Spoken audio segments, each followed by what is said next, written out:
Les travaux du colonel Alexandre Apalo-Touré ont porté sur l'ensemble des actes illégaux, délictueux et criminels commis dans les régions de l'Indénié Djuablin et du Nawa en période de traite du café cacao.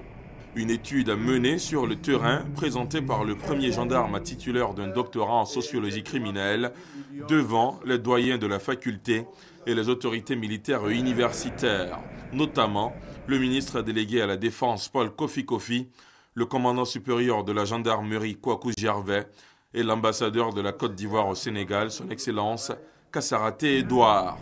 Le professeur Roch Yao Niabeli, professeur titulaire de sociologie à l'UFR de criminologie d'Abidjan, n'a pas tari d'éloges à l'endroit des réflexions du colonel, en le qualifiant même d'exposé clair pouvant être publié, document très instructif et très bien écrit.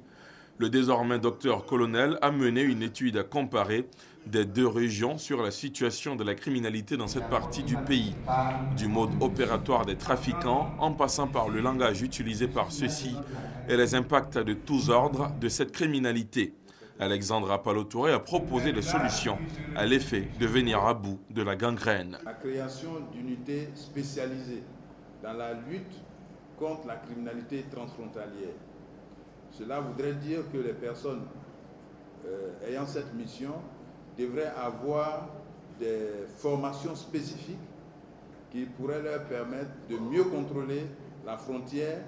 Un colonel devenu docteur en sociologie criminelle, voilà de quoi inquiéter les bandits et les trafiquants.